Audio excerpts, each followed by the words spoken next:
الو، بفرمایید خانم. سلام آقای دکتر، خوب هستین؟ من خوب بفرمایید.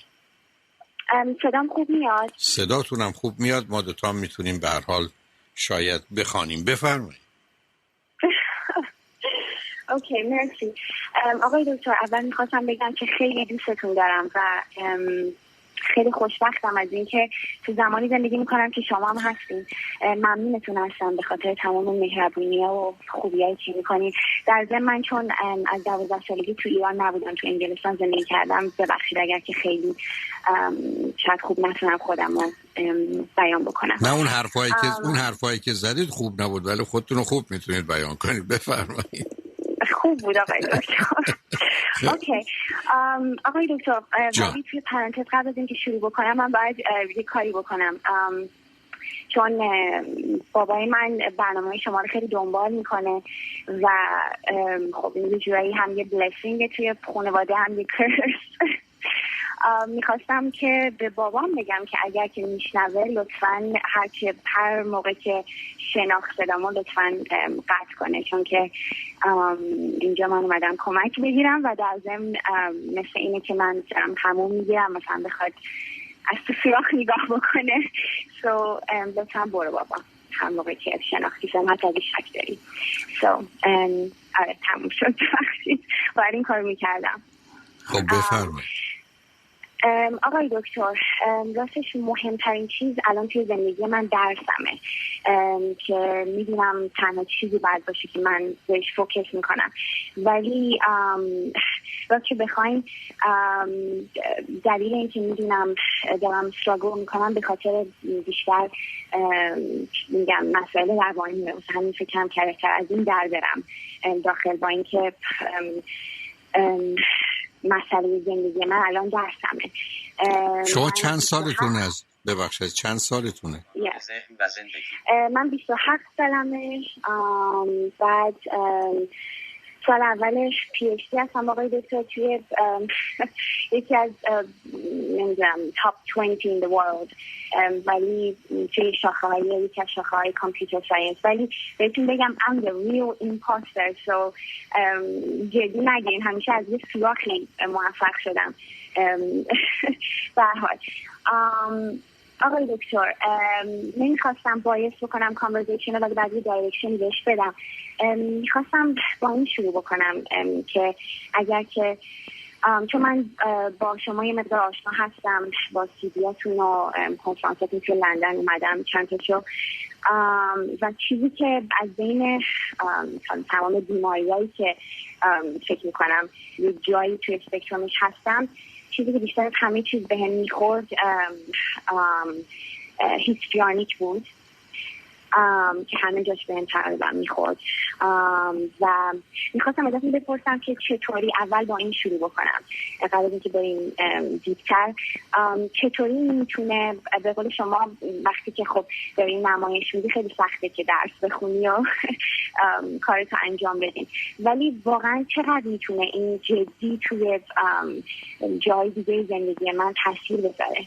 ببینید عزیز، اتفاقا شخصیت هیستریانیک اگر خیلی سنگین و شدید نباشه و با چیزای دیگه همراه نباشه، توان این رو فرد پیدا میکنه که اون رو در مسیر درس و توانایی‌ها و مهارت‌هاش ببره.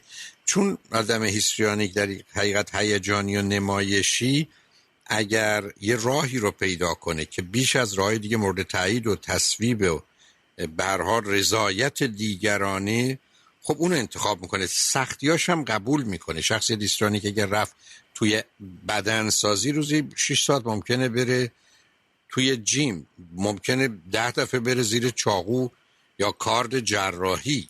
بنابراین از نظر انتخاب هدف و بعد انتخاب استراتژی، اگر هدف رو درست انتخاب کنه، اگر مثل در حد و سطح آگاهی شما باشه، من مشکلی اونجا نمیبینم.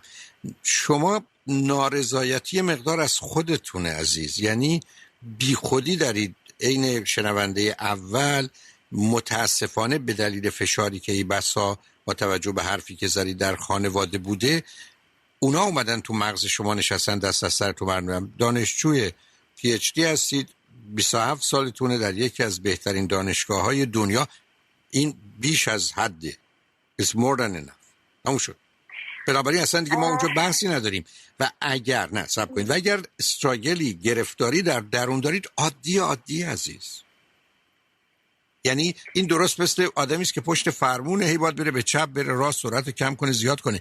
اسم این عیب و ایراد نیست. اسم این یه مقدار adjust کردن و یه نوعی سازگاری با شرایطه. چون شما رو متوجه شدم از اون ناراضی هستید عزیز. یه ذره فکر میکنید که این سیستما به صورت خطی باید پیش برن. نه، این سیستما سینوسی اند و پایین و بالا میرن عزیز. اوکی، یعنی امیدوارم که اینطوری باشه، ولی آقای دکتر من خودم واقعا یعنی میگم از دور، شاید از بیرون بخوایم نگاه بکنیم بگیم خوب اومدم جلو، حالا مخصوصا با شرایطی که بوده و شرایط خانوادگی و شایدم خب میگم، ولی راستش بخوایم من همیشه یه سوراخ پیدا کردم و از تو سوراخ رفتم. عزیزم اینو یه دفعه دیگه گفتید عزیز من. اسمشونو بذارید استفاده درست از فرصت ها. یعنی یه آدمی که از اپورتونیتی ها استفاده میکنه. ببین این اون تفاوتی است که من با شما دارم. در حقیقت اون استفاده از فرصته. خب همیشه با آدم توانایی آدم باهوش این است که از راهی که دیده نمیشه، از جایی که برای دیگران مشخص نیست، از یه راهی که خیلی کوچک و کوتاه داره استفاده میکنه. آخه این عیب شما نیست. من متوجه میشم شما دارید چی کار میکنی. به نظر من این کم کردن خودتون و کوچک کردن خودتون به دلیل اضطرابتون بهتون یه آرامش نسبی موقتی میده، ولی در بلند مدت افسردتون میکنه و میندازتون. ترس شما مزونه.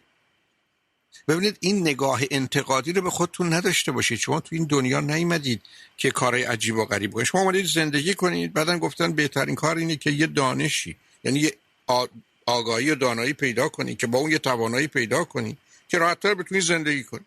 خیلی خوب، پس ما اومدیم تو این مسیر، مثل که گفتن تو این صف بیس بد نون بدید. ولی دیگه ما نباید فکر کنیم که از کل زندگی هدف زندگی توی صف ایستادنه. شما این نگاه رو دارید من نشون میدید. آقای دکتر من که دور و برم نگاه میکنم، الان مثلا من توی گروهی هستم 16 نفریم، بیشترشون هم پسرن. بعد از دانشگاه‌های آکسفورد و کمبریج و خیلی باسواد. آقای دکتر من واقعا از اینا کمترم. یعنی خب من اصلا صبر کن اینجا من قبول دارم، ولی شما تو 10,000 نفر جزء 1 در 10,000ید. حالا چی میگی؟ شما الان میخواید تو وسط 1 در 100,000 باشید یا 1 در میلیون باشید؟ خب احتمالاً بهتره که نباشید. probability هم هستش. یعنی چی میگن اینجوری میتونم بهتون بگم اصلا من نمیخورم، راستش بخواید من اصلا به اینجا نمیخورم.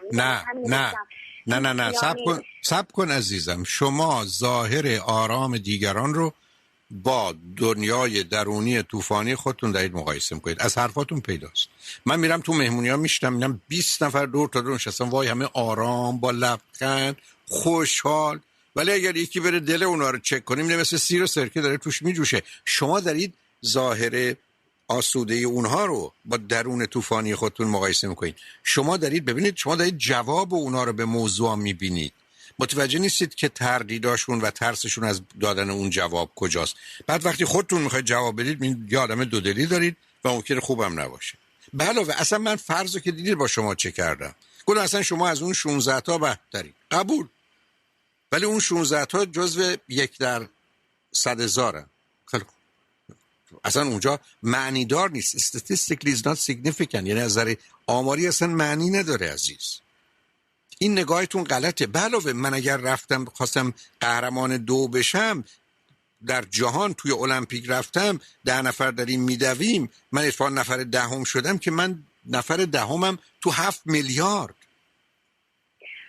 آقای دکتر ولی یه چیزی بهتون بگم، من حتی وارد شدنم به این دانشگاه، یعنی بچه‌های دیگه نمیدونن، یکی از دلایل این که البته خب دانشگاهی که ازش میام همینطور دانشگاه خیلی خوب بود، اون چیزی هم که خونده بودم یه درس خوبی بود که مثلا حالا یه کورسی بود که خیلی نیستش، ولی یعنی اون ریکوایرمنتی که برای بقیه بود، یعنی اون کسایی که منو اینترویو کردن راستش بخواین، چون من بهشون گفتم از بک‌گراندم و خب بیشتر به خاطر اینکه اینو در نظر گرفتن، گفتم واو خب تو از این بک‌گراند میای، خب you know you must be something really special. ولی نمیدونم. نه ببین، نه صبر کن همینجا باز ببین، من و تو اصلا بهتره بریم توی پیست بوکس یه مشت بازی حسابی بکن. بریم آقای دکتر، من خیلی دوست دارم. نه تو باید کتک بخوری ولی اصلا درست نمیشی عزیز. یه مقداری نگاه کن. من آدمی دیدم، من خودم خاطرم هست در دوره فوق لیسانس در دانشکده علوم اجتماعی دانشگاه تهران 1 سال یه مسئولیتی داشتم که بچه‌ها رو انتخاب کنم. من یه دفعه می‌بینم یه مهندس برق آمده، براق و این میخواد بیاد فوق لیسانس روانشناسی جامعه شناسی بخونه و این بحثا خیلی چیزی نمیدونست، ولی توانایی‌های ذهنی او حرف من این بود که اینو بذارید بیاد اینجا. شما من میگید او اصلا بک‌گراند روانشناسی جامعه شناسی داشت؟ نه، ولی اصلا مشکل نشم 6 ماه بعد با بقیه بچه‌ها میتونست رقابت کنه. ولی یه مغزی داشت، یه سیستم استدلالی داشت که اونو من احتیاج داشتم. من احتیاج نداشتم به اینکه جامعه شناسی بدونه. با وجودی که حتی اومده حالا یه دانشجوی فکر کنید که دوره لیسانسش 4 سال رفته جامعه شناسی خونده، حالا اومده اونجا. بنابراین شما را اگر انتخاب کردن به دلیل اینکه بعد ببین چقدر همه چیزو خاک تو سری کردی. یه دانشگاهی بود خب خوب، یه درسمون خوب خونده بودم، شرایط یه ذره وضع متفاوتی داشتم، استادا اونو دیدن، خب همه بس معلومه نادانن و شما رو که کم میدانید انتخاب کردن. نه این اصلا نیست عزیز. شما اگر هر روز صبح بلند بشید یه سری تو سر خودتون بزنید، من باش راحت‌ترم تا اینجوری که راجع به خودتون حرف میزنید. ولی این من همینم عزیز، من اینم با همه عیب و ایرادام همینه. take it or leave it. این اشکال شما در این احساس بدیست که این بحث حرمت نفس من رو که تمام شده تعقیب کنین. روزای پنجشنبه میتونید برید توی هولاکوی آرکایو یا rashavaniyasa.com یا به زودی اونو به صورت هم تو ماهنامه میاد، هم شاید به صورت یه CD درش بیارم. عزیز این نگاه شما راجع به خودتون اصلا درست نیست. من اصلا نمیفهمم چرا شما باید اینقدر خودتون کمی بکنید. بعد شما ببینید، باز گفتم شما اون حرف منو جدی نگرفتید. ما 10 نفریم تو مسابقه 2 در المپیک، من اتفاقا نفر 10 شدم. من بزرگترین اشتباه هم پیش میاد آقای دکتر. ولی خب معلومه اشتباه پیش میاد و اون در سر شماست، نه درباره توانایی های شما. من هیچ مخالفتی با حرفتون ندارم، ولی شما هر وقت آخه شما متخصص دیرباران کردن خودتونی. آقای دکتر من اصلا نمیدونم، مثلا ببینید یه مقدار من چجوری بگم، یه مقدار به نظر میرسه که چیزای توانایی های هنری هم مثلا دارم. شما باید دکترای کامپیوترتون رو بگیرید بعد بیاید کار هنری بکنید. من میدونستم شما قصتون یه مقدار دختر ناراضی هستید از همه چیز، از جمله خودتون، از باباتون هم شروع کردید. عزیز رهاش کنید. اصلا من همیشه عرض کردم شما اگر اینجا تو دفتر با همین الان که من رفتم بیرون تو همین فاصله بریک، دوستانی که تو دفتر هستن من یه چیزی درباره یه برنامه گفتم، مثلا خندم گرفت آمده. چرا؟ برای که ای بسا انتقادی بود، انتقاد به جایی هم بود، اما این انتظار که همه چیز باید سر جای خودش به بهترین صورت ممکن باشه، این از یه حدی که بگذره گرفتاری و بیماریه. همینه. اصلا بهتر است میکنم ولی بخوایم من مشکل اونجاست عزیزم. ببینید عزیز باز trying is lying. اصلا سعی نکنید اون کارو بکنید. یعنی چی؟ سعی میکنم الکی به خودم ایمان داشته باشم. حتما لطفا داشته باشید، برای که این تنها ایمانی است که به دردتون میخوره. و خودتون رو دوست داشته باشید، برای که این تنها عشقی است که ما احتیاج داریم. روزی که بخواید دیگران شما رو دوست داشتن یا عاشق دیگران بشید کارتون تمومه. به همینجاست که بهش میگن عشق به خود یه عشق جاودان است که آدم رو آزاد میکنه. نه عزیز، فشاری که رو شماست از جانب دوران گذشته شماست. من نمیدونم کجا وارد بحثم نمیخوام بشم. و یه مقدار اون احساس دختری است که در یه جامعه 12 سال تو ایران بوده و تو 15 سال اینجام چون بد سنی آمدید به شما اجازه پرواز نداده. یه مقدار پر و بالاتون رو شکستن. اینی که شما فکر کنید درسته. ببخشید که چیز کردم. نه داشتم به این فکر می‌کردم که خب درست اگر که بخوام بگم نمیخواستم که راستش خستم و بعدم میاد از این که بخوام اکسکیوز بسازم، ولی خب آره درستش اینه که من توی یکی از بهترین مدرسه‌های این کشور درس خوندم، یعنی از لحاظ استاتیستیک مثلا درسته، یعنی همکلاسایی بود که از من گدایی کردن تو خیابون. من از واقعا صفر اومدم و خب خیلی خیلی دلیل ها بوده، خیلی خیلی شرایط ها بوده که حالا حتی به چیزا توی خانواده مخصوصا که خب میتونم بفهمم که چرا احساس واقعا سخت رو میکنم، ولی دیگه ولی نداره، دیگه ولی نداره. ببینید این آدمایی که برمیگردن میگن که مطالبی که شما میفرمایید خیلی درسته، ولی میگم از به من اصلا رجوع گذشته رو از ولی به بعد بگید، ولی اینجا در مورد شما ولی نداره. ازم من تمام بحثم با شما اینه که شما یه دختری پیدا کردید 27 ساله همجوری دارید میزنیدش، شما دارید این کارو میکنید، دست سر خودتون بردارید. همین حرف این است که این منم خیلی هم بدم ولی برای خودم خوبم، هر کی هم نمیخواد خوش آمد.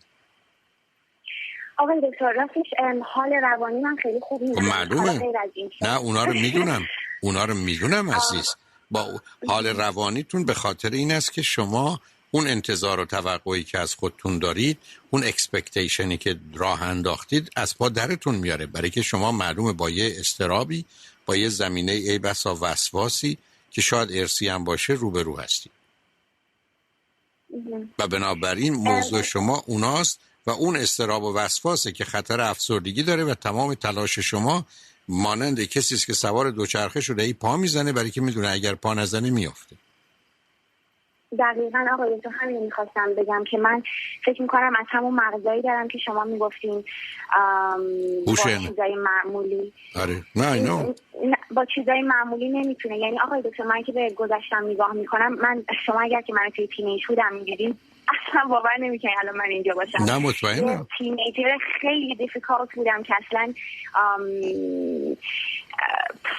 نمیدونم چیزی بگم، یعنی نگاه که میکنم میبینم من باید یک جوری واسه خودم تو زندگی یه دردسری درست بکنم که اون منو فقط نفس بکشم آقای دکتر. و حتی بهتون بگم که ورزش برای من کافی نیست، یعنی تنها جوری که من میتونم مثلا بدون دردسر برای خودم یه چیزی درست بکنم با خیالاتمه و به خاطر همین خیلی خیالاتی هستم. یعنی نه ازم خیالاتی نیست، خیالاتی به اضافه داری، شما کم میاری، شما یه کامیون هستید همه یه تن بار دارن، شما 30 تن دارید، یه ذره آهسته میرید و جای نگه نیست. بذارید پیام‌ها رو بشنویم صحبتمون با هم ادامه بدیم. شنگ و ارجمند با ما.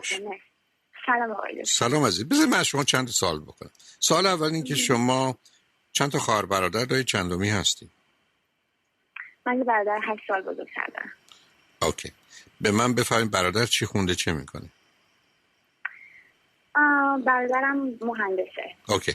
به من بفرمایید که دلیل آمدنتون به انگلستان 15 سال قبل چه بود؟ هر 4 با هم اومدید یا اینکه با تفاوتی؟ نه آقای دکتر،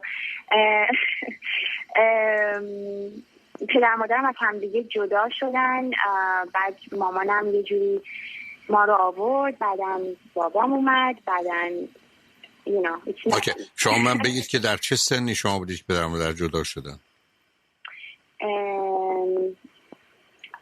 همون تقریبا 12 سالگی تقریبا. و پدر جون چه مدتی بعد از آمدن شما به انگلستان بهتون ملحق شدن یا آمدن اونجا؟ فکر میکنم 2 سال.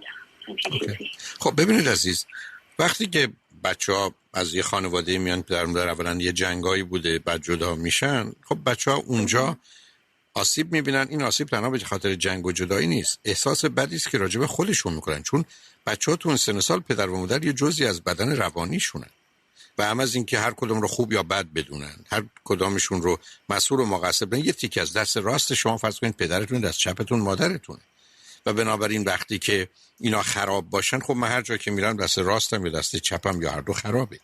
یه مقدار اونه. دوم اصلا نمیخوام وارد بحث بشم، چون اون شما بدون تردید اتفاقاتی تو زندگیتون افتاده که اونجا بهتون باز آسیب زده، یعنی اونا مواردی بوده که خارج از اداره و کنترل شما بوده یا در حد توان شما نبوده. بعدم شما توی سن بدی آمدید، اونم یه جایی مثل انگلستان که اگر مدارس بدشون برید به خاطر اینکه از همه جا آمدن که به نظر اینجوری میرسه اونجا یک جنگلی است که آدم نمیدونه باید تبدیل به روباه بشه، نمیدونم گرگ بشه، نمیدونم سوس بشه، بره قایم بشه، تکلیفشو نمیدونه.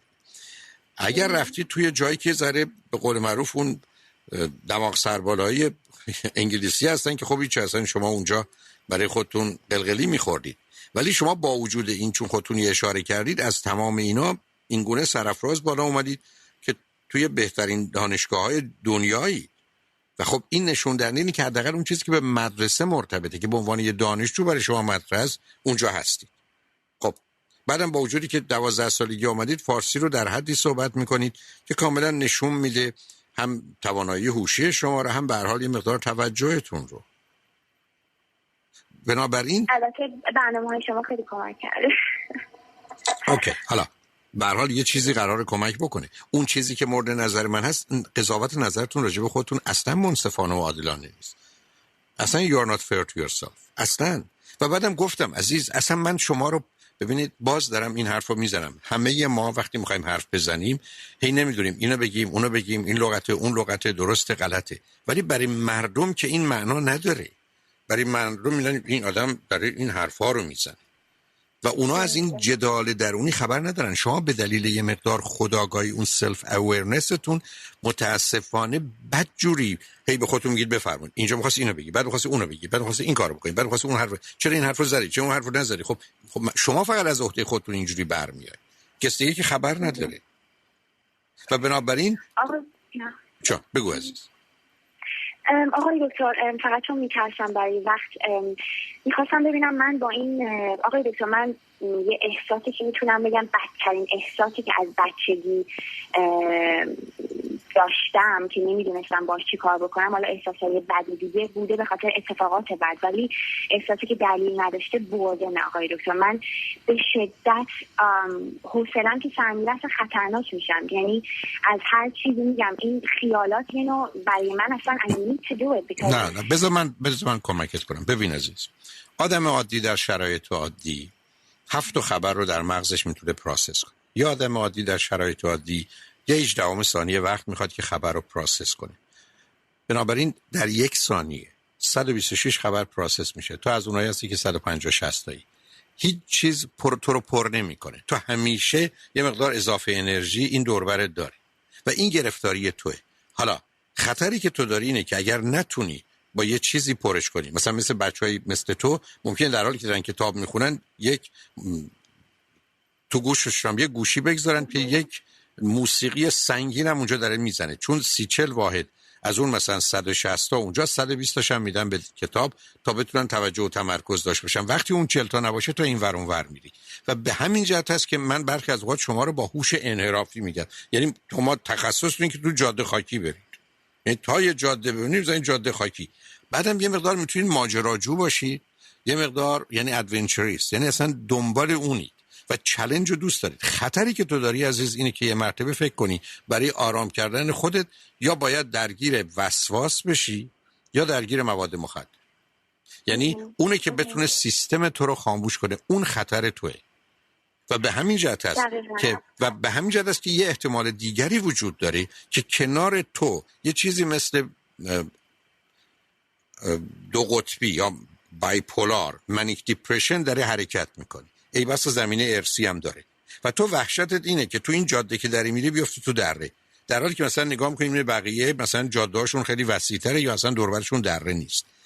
اشتباه تو در این است که تو توان رو داری عزیز و بعدم ممکنه نمیدونم، چون یه مقدار علائممون نشون میده یه ذره حالت سلف دیسترکشن داری، یعنی حالت خودتباهی داری و این مسئله منه.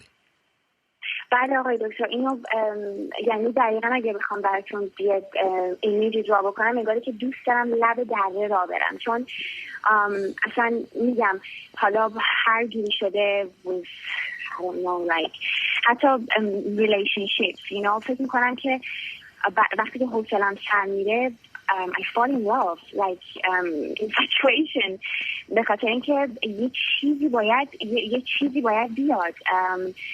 چون واقعا انگاری که سکوت میشه. نه معلوم عزیز، چالش میخوای. تو اصلا بدون چالش نمیتونی زندگی کنی. تو زندگی عادی و معمولی برات بورینگه و بعدش هم آخه خطر بورینگ شدن در افسردگیه. حوصله سر رفتن مقدمه افسردگیه و به همین جهت که گفتم مانند اون دو چرخ است. تو چاره‌ای نداری جزی که تون بری، ولی با انتقاد از خودت این مشکل حل نمی‌کنی. نمیدونم.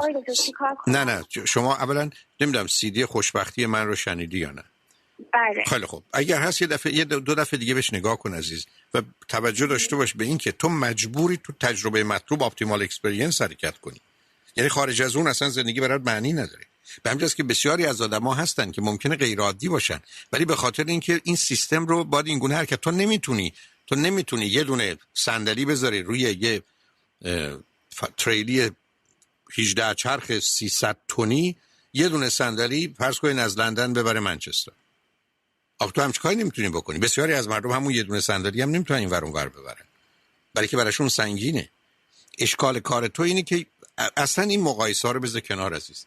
تو قراره کارتو بکنی، دکتراتو بگیری، بعدن میری دنبال کار دیگه. فکر دیگه نکن. کارهای هنریت هم باشه بری بعد. کار هنریت من مسئله ندارم، مشروط بر این که فقط اون تیکه خالی تو پر کنه و الا نه اینکه کار اصلی تو. و ضمن از این که از همه شاگردا بدتری هم من هیچ مشکلی باش ندارم که نیستی، ولی اگر برفرضم که چنین باشی تو اونجا باش، جز اون 10 تا باش، نفر آخر شو. کانال ذهن و زندگی. چون اون نگاهی درسته جان. منظورتون چی بود از این که به CD خوشبختی اشاره کردین بعد یه چیزی رو گفتین که من نفهمیدم؟ نه ببینید، تو CD خوشبختی بحث به این است که آدم فقط وقتی احساس خوشبختی میکنه که تو مرحله تجربه مطلوبه، اپتیمال اکسپریانس، یعنی اون زمانی است که در هر کاری که میکنه دانایی و توانایی و مهارت خودش رو افزایش میده، از جانب دیگه چالشی که براش قابل قبول و تحمل انجام میده. با یه دقتی بهش نگاه کن، تو خودت اونجا بیش از هر جای دیگه میتونی پیدا کنی و به همین جاست که باید قبول کنی یک کمی غیر عادی هستی و بنابراین آدم غیر عادی با زندگی غیر عادی داشته باشه. زندگی عادی نمیتونه داشته باشه. اشکالی هم نداره مادام که بتونه به درستی ازش استفاده کنه. اگر اون کارو بتونی میکنین، چه اتومبیل همه کوچک مال تو سنگینه، چه اتومبیل تو تند مال بقیه آهسته است، فرقی نمیکنه. اگر توان اداره کردن و کنترل داشته باشی میتونی خودتو پیش ببری و به نظر من این کارو میتونی بکنی. یه دفعه دیگه این صحبت ها رو بشنو، یه کمی هم به خودت نگاه کن. من متاسفانه باید از تو خداحافظی کنم، ولی اگر CD رو شنید یا حرفی فکر کردی لازم هست با من صحبت کنی خوشحال میشم بشنوید. جالب اینه که امروز مال شما هم که از انگلستان بود قطع شد، مثل اینکه ما فقط با تخصص اون در قطع این تلفن هست، ولی خب وقتش هم بود.